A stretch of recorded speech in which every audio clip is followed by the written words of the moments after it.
The Whispering Shadows of the White Crow.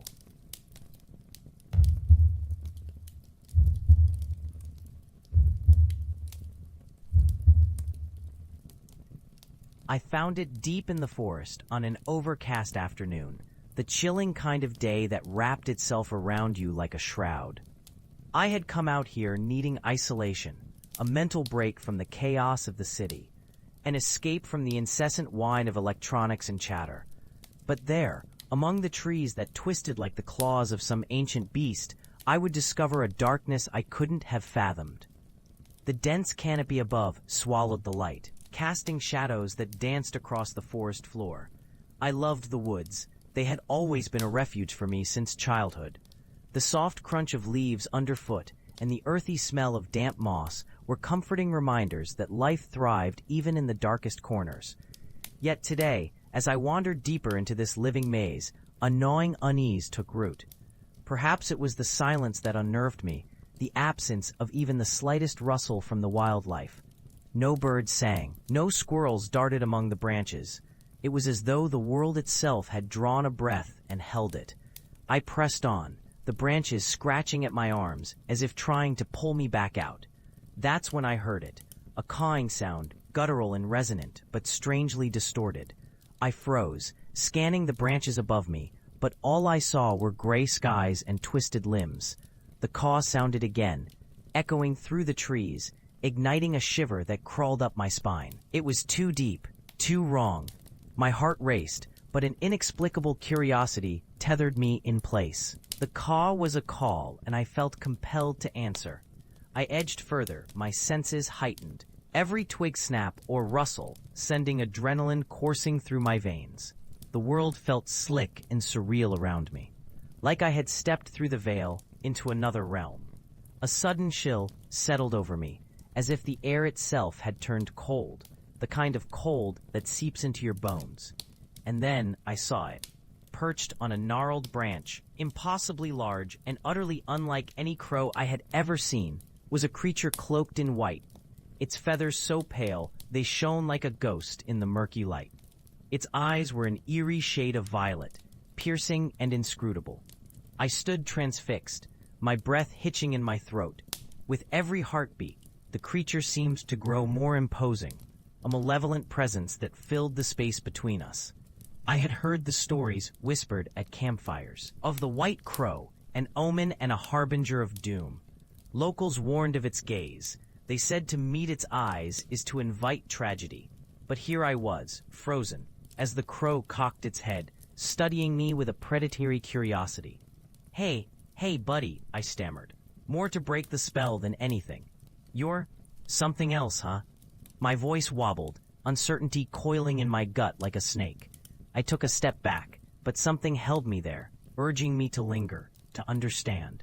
Suddenly, the crow cawed again, and this time it felt like an invocation. The air shifted around me, thickening as if I had stepped into a dream where time flowed differently.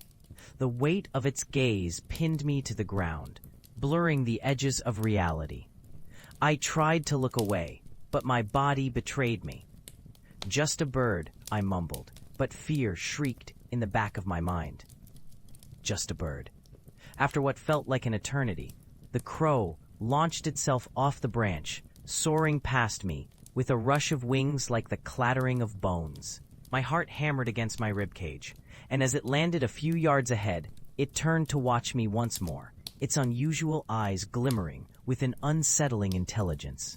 Stay away, I whispered to myself, though my feet refused to budge. The tales of the crow filtered back into my mind. Mysterious disappearances, a sense of inexplicable dread in the presence of the bird, but something deeper, an inexplicable connection, held me there, as though I were drawn into an unseen snare. I shook my head, fighting against the magnetic pull of its gaze. "What do you want?" I shouted, half in frustration, half in fear. The crow cawed once more, a sound that reverberated through my bones. And then it took flight, a bolt of white in the gray sky, but not before casting a long shadow on the ground below. In that moment, I felt a profound sense of loss, as if I stood on the edge of a precipice that would swallow me whole if I moved forward. An echo of despair trickled into my chest, prickling at the edges of my consciousness. I could almost hear whispers in the wind, stories of those who had ventured too close, people who never returned. Against my better judgment, I followed. The forest seemed to whisper, leaf by leaf, branch by branch, guiding me deeper into its depths. I chased the silhouette of the crow, dodging trees and underbrush, my heart pounding louder with each step. It led me to a clearing, an eerie expanse where the air hung heavy and thick, charged with an electric tension. In the center stood a weathered stone altar, covered in moss and roots, like a forgotten shrine to an ancient god. My breath hitched at the sight, an unmistakable sign that this place held secrets too dark to comprehend. I felt the crow's presence behind me, its wings whispering like fabric against the wind. "Why have you brought me here?" I asked, my voice trembling as I turned, hoping for some divine revelation. But the crow merely watched, its eyes glinting with malice. Panic surged within me. I was losing control, losing my grip on reality. The stories were true. I had wandered into the heart of something malevolent. "Is this where you feast on the lost?" I spat, anger laced with fear. "Is this what you want?" I gestured wildly, my voice echoing in the stillness. The crow cawed defiantly, the sound slicing through the tension, vibrating in the very marrow of my bones. In that moment, it struck me that I was no longer the hunter. I was prey. The trees seemed to whisper warnings, ancient voices rising from the shadows. I spun around, the world tilting as the grounds beneath me darkened, shifting like quicksand. The air thickened, swirling with despair, and I felt cold fingers creeping up my spine. "Please," I begged, desperate, clutching my head as panic surged through me like a tide. "Let me go. I didn't mean to intrude. I don't want to be a part of this." The crow flapped its wings, each beat sending a wave of dread crashing over me. The trees leaned closer, the altar pulsing with an unnatural energy. And then there it was, the cacophony of voices piercing through the veil, wailing from behind the trees. I struggled to make sense of the sound, but it was a chorus of anguish, of those who had encountered the white crow and lost everything. My vision blurred as shadows stretched and twisted around me, pulling tighter, threatening to drag me into an abyss from which I would never return. "Get back!" I shouted as I stumbled away from the altar, desperation fueling my flight. But the clearing felt like a trap, the way in and out washed away by an unseen tide. The crow perched higher, watching, and I realized it was not merely a guardian. It was a gatekeeper, a warden of this cursed place. "Please," I gasped, stumbling. "I have a life. I have people." Just beyond the trees, I could picture my apartment, the clutter of my books, my cat, the scent of coffee brewing in the morning. The world I craved seemed so dangerously close, yet here I was, ensnared in the web of a nightmare.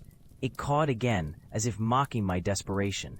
That sound echoed around me, bouncing off the trees, and then, just as I thought I could hear the voices rising to a crescendo, the crow took flight, circling above my head like a dark omen. I reached out, stumbling, grasping at nothing, as if I could catch the last remnants of my reality before they slipped away. With a final, deafening caw, the crow swooped down, brushing against my cheek with its feathers, a cold, electrifying sensation that sent me reeling. The world tilted, spinning as my vision engulfed in darkness, and then I was falling, plummeting into the void that had opened below me. I gasped back into reality, collapsing onto the damp forest floor, panting. The heavy silence enveloped me like a suffocating blanket. I pushed myself up, blinking against the oppressive dusk that had fallen. The altar was gone. The clearing had vanished as if my mind had conjured it from thin air. Only the trees remained, standing vigilant and silent, their twisted limbs like skeletal hands reaching for the sky. The crow was nowhere to be seen. Rising to my feet, I stumbled back toward the direction I had come, fueled by adrenaline and sheer will. My breath came in ragged gasps, panic still coursing through me. I hit the trail, a cool breeze fluttering through the branches, whispering a warning I dared not ignore. As I retraced my path, I felt it, the shadow of the crow trailing me, a a constant reminder of the darkness that lurked just beyond the veil of the familiar woods. I could still hear its haunting caw resonating in my mind, a reminder that some mysteries should remain buried, that some creatures should never be sought.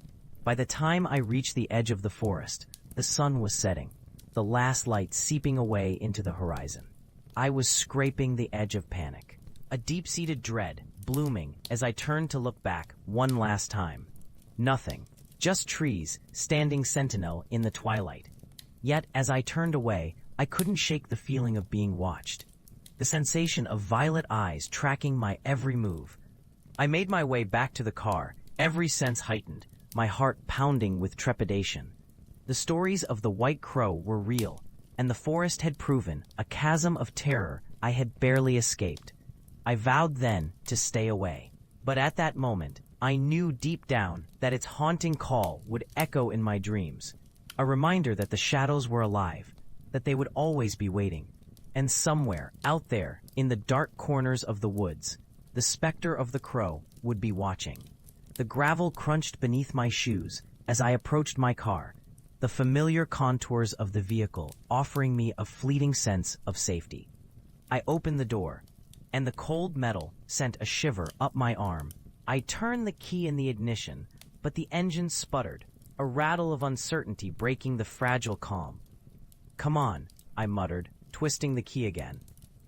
The engine finally roared to life, and I exhaled shakily, the sound a fragile promise of escape. I threw the car into reverse, my breath catching when I glanced into the rearview mirror. The darkness loomed behind me, vast and unwelcoming, an abyss that seemed to stretch infinitely into the forest's depths. As I pulled onto the winding road, I glanced over my shoulder, half expecting to see the crow perched on a branch, its beady eyes glinting in the fading light. But there was nothing, a black void where the shadows danced in the edges of my vision. I shook my head, dismissing the absurdity of my fear, but the tight knot in my stomach only grew. The path wound on, flanked by trees that loomed like ominous guardians, and with each mile I could feel the weight of the woods pressing down on me. I could almost hear the echoes of the crow's caw, whispering my name through the rustling leaves. "It's just a bird," I tried to convince myself, but doubt gnawed at my resolve. My phone buzzed on the passenger seat, and I reached for it, hoping for a distraction.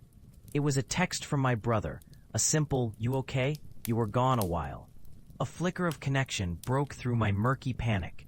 I quickly typed back, affirming I was fine, though part of me felt unworthy of the lie. Just as I hit send, the car jolted, a deadened thud echoing behind me. I slammed on the brakes, heart racing, and glanced in the mirror. There it was, black feathers scattered across the road, a telltale sign of the crow. "Just a bird," I whispered, my voice trembling. But beneath the veil of rationality, the fear gripped tighter. I threw my gaze forward, barely giving myself time to breathe, before I pressed down on the accelerator. The tires screeched, kicking gravel into the air as I tore down the road. The trees blurred into a dark, twisted line at my periphery, and I leaned forward, desperate for the safety of the winding road ahead. But the road didn't lead me home. It twisted along the edges of the forest, and as I rounded a corner, a figure appeared in the headlights, a woman in a white dress, standing motionless in the middle of the road. I slammed on the brakes, skidding to a stop just in time. Her hair, long and flowing like a river of night, framed a pale face turned toward me. Her eyes gleamed eerily in the dim light, twin windows to something otherworldly. I opened my mouth to shout, but the words caught in my throat. "Help me," she said, her voice soft yet urgent, echoing with an undertone of despair that sent chills skittering up my spine. "What?" I managed, my heart racing, the unease pooling heavy in my gut. "They're coming," she warned, her gaze shifting toward the tree line. "The White Crow, he's watching." The words hit me like ice water. I wanted to drive away, to escape her presence and whatever sinister force lurked just out of sight. But something in her expression, an unbroken look of terror, held me captive. "Who's coming?" I finally asked, half my brain screaming to flee, the other half anchored by a desperate need to understand. Without warning, the wind whooshed, swirling around us like a living thing, and the trees groaned as if in response to some unseen command. The woman's features contorted with fear, and she pointed a trembling finger into the darkness. "Run!" Before I could react, she dashed toward the woods, her dress billowing like a shadow-made flesh. Instinctively, I reached for the door handle, but my eyes were glued to the tree line. Then I heard it, the unmistakable cawing of the crow, a chilling sound that reverberated in my bones. Panic surged, and I threw the car into gear, wheeling around to speed away. I couldn't bear the thought of staying a moment longer, stuck at the mercy of the darkness and whatever horrors lay in wait. Yet as I barreled down the road, a fleeting thought crept into the back of my mind. What if the woman had been right? I glanced back once, heart in my throat. The figure stood just beyond the tree line, a smear of white against the gathering night, but far off to her left. A shape resolved itself from the shadows, a mass of darkness, contrasting starkly against the pale woman, wings unfurling wide. The crow. My gut twisted. Instinct kicked in, and I pressed the pedal to the floor, swallowing a scream. The road ahead twisted unforgivingly, but I navigated the turns with a frantic determination, the world narrowing to just me and the road, the wail of the crow echoing like a siren in my ears. This was not an escape. It was a race against something unnameable, a dance with shadows intent on dragging me back into the dark. And with every pounding beat of my heart, I realized just how unwilling I was to become a part of their haunting melody. The engine roared as I pushed the car past the speed limit, tires skidding over the gravel-strewn asphalt. Trees blurred past in a cacophony of green and black, twisting into grotesque shapes against the moonlight. My breath quickened, and I fought the instinct to look behind me, to see what had followed me from the woods. The cawing persisted, sharper now, an eerie note that punctured the night air like a blade. I felt a fluttering panic in my chest, a cold sweat breaking along my brow as I gripped the steering wheel like a lifeline. "Not tonight," I whispered, a desperate prayer as if I could bargain with the darkness chasing me. Not like this. But the crow's call morphed into something deeper, something more sinister. A voice. "Come back," it seemed to beckon, lyrical and haunting, curling around my thoughts like smoke. The hairs on the back of my neck prickled, a chilling reminder that something was very wrong. My mind raced. What had that woman seen that had driven her to flee? What awaited me in the darkness if I didn't escape? I had to think. I couldn't just drive like a madman into the night forever. I needed a plan. The town wasn't far. If I could just make it to the diner at the edge, a place always lit and alive with chatter and greasy comfort food.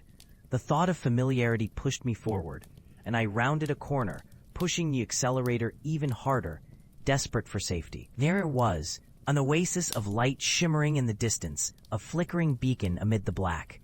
My heart soared for a split second, but as I neared the diner, the vision of the pale woman flashed in my mind. The fear in her eyes was something raw and primal, a warning I could not afford to ignore. Ahead, the diner beckoned like an old friend, but just as I prepared to slide into the parking lot, the crow's caw broke through again, louder, more urgent. I jerked my head to the rear-view mirror, and that's when I saw it. Something dark darting through the trees, a streak of shadow that seemed to match the speed of my car. My heart sank. It was chasing me. I screeched into the parking lot, tires screeching against the asphalt, sending gravel flying into the air. I slammed the car into park, adrenaline surging as I yanked the keys from the ignition. As soon as I stepped out, the chill of the night washed over me, sharp as ice. Only this time, I was not alone. The door swung open, and the blaring light of the diner spilled out, illuminating a few startled faces inside. "Hey!" yelled someone from within, but I didn't stop to answer. Instead, I sprinted toward the entrance, ears ringing from the calling now mingling with muffled voices. The moment I burst through the door, a wave of warmth enveloped me, and I shoved my way past the counter, my eyes wild, scanning the interior for an escape. Tired small-town faces, waitresses with weary eyes, a couple sharing a booth with cups of coffee. They all looked up, bewildered by my entrance. "Are you okay?" one of the waitresses asked, her voice blending with the clatter of dishes and low murmur of conversation. "No time," I gasped, glancing back at the door. "There's something out there." The cawing broke through again, louder this time, as if the crow had entered the diner with me. The room fell silent and heavy with expectation. All eyes turned toward the entrance, where I'd come from. Then, a slow rustling sound came from outside, and I saw it. The crow, enormous and black, perched on the diner's awning, its beady eyes fixated on me. It tilted its head, as if assessing my fear. I felt the air thicken, anticipation crackling like electricity. "What is it?" someone whispered, and all heads turned from the door to the window. My heart hammered against my ribs as the crow cawed again, a sound that seemed to echo through the very core of the diner. I wanted to scream, to break the silence that suffocated me, but the eyes of the diner patrons glistened with a mix of curiosity and dread. No one dared to move. Then the crow's gaze shifted, not to me, but to the darkness beyond the door, as if something was approaching, something more than just the bird. A shadow grew, creeping over the threshold, and I could feel its weight like a palpable dread hanging in the air. And in that moment, with all eyes locked on the door, and the silent fear choking the diner, I realized I wasn't sure if I was safer inside or out. The memory of the woman's terror flashed through my mind, and I suddenly understood. The door rattled slightly as a gust of wind swept through, pulling at the edges of the diner's warmth, and I found myself backing away, instinct taking over. Heart racing, I turned toward the restroom at the back. Maybe if I hid, if I could just disappear for a moment, but I didn't turn back to see if anyone followed me. All I could think about was the darkness that promised to swallow me whole, just beyond that threshold. And as the cawing grew distant, I sank into the shelter of the restroom, the door closing with a finality that echoed in the silence behind me. Here at least I could breathe. But as my heart slowed, I couldn't shake the deep-seated feeling that whatever was out there, a shadow of what could be, would come for me soon, and I had no idea how to outrun it. The small restroom was alive with the scent of stale soap and something sweetly rotting that I couldn't place. I pressed my back against the cool metal of the sink, breathing in slow, measured gasps as I strained to hear anything beyond the thin walls. The diner felt like a distant world, the hum of worried voices drowned out by the drumming of my pulse in my ears. Just when I thought the moment of tension might dissolve, an unmistakable scratching sound pierced the silence. A deliberate, methodical tapping at the door. My breath hitched, and I strained to listen. The noise came again, punctuated by a low, menacing caw that reverberated through the walls, sending chills racing down my spine. "Please," I murmured into the silence, my voice a mere whisper. "Just leave me alone." I knew I couldn't stay in here forever. I had to confront whatever this was. With a leap of courage, fueled by an undeniable resolve, I opened the restroom door a crack. The diner was eerily quiet, its patrons frozen in wide-eyed fear, but the crow was gone. I stepped out slowly, scanning the room for any sign of the shadow I had felt lurking just beyond the door.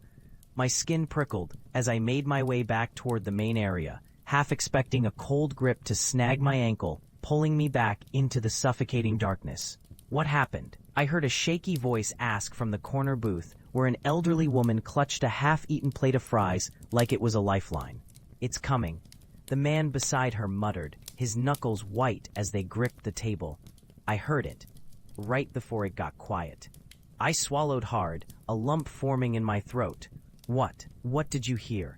He looked at me, his gaze wild, and for a moment, something in his eyes mirrored the fear I felt. The whispering. "It's here." Just then, the lights flickered overhead, and the crow reappeared at the window, its feathers glinting under the fluorescent lighting like shattered glass. I felt the instinctual pull to run, to charge through the exit like I had planned, but my feet were glued to the sticky diner floor. And then I saw it, the shadow, darker than the night beyond the glass, slinking along the diner's walls, inching closer, creeping like a nightmare, untethered from sleep. I could see the other patrons now, their faces pale and gaunt, as they pointed at the shadow, their mouths opening in wordless terror. "Run!" I screamed, my voice tearing through the silence as I finally broke free from the invisible chains that bound me. The crowd surged, a wave of bodies tumbling toward the exit, but the door swung back on its hinges, creaking with ominous force. "Stay together," I shouted, rallying the stragglers as they scrambled to escape the encroaching darkness. The crow cawed again, a piercing sound that seemed to mock our panic as the shadow lunged forward, a void hungry for our very essence. I could feel it, too, an insatiable hunger that gnawed at the edges of my mind. We rushed through the door, spilling into the chilly night, and I turned back for one last glance. The crow took off, soaring into the black sky, trailing a feeling of dread behind it, while the shadow slithered back into the diner, growing faint as the door swung shut. "We're safe," I gasped. "We're out." But as I stared at the diner, silent now, a forgotten vessel in the cold, it struck me that safety was only fleeting. The crow cawed one last time from the roof, and I understood then. Its presence was more than a warning. It was a harbinger of what had been unleashed. A reminder that darkness could linger long after the lights were out and the doors were closed. As we stood huddled under the uncertain stars, I felt the weight of fear settle in my chest. Here, in the open air, I was no longer seeking refuge, but grappling with the knowledge that some shadows never truly leave us.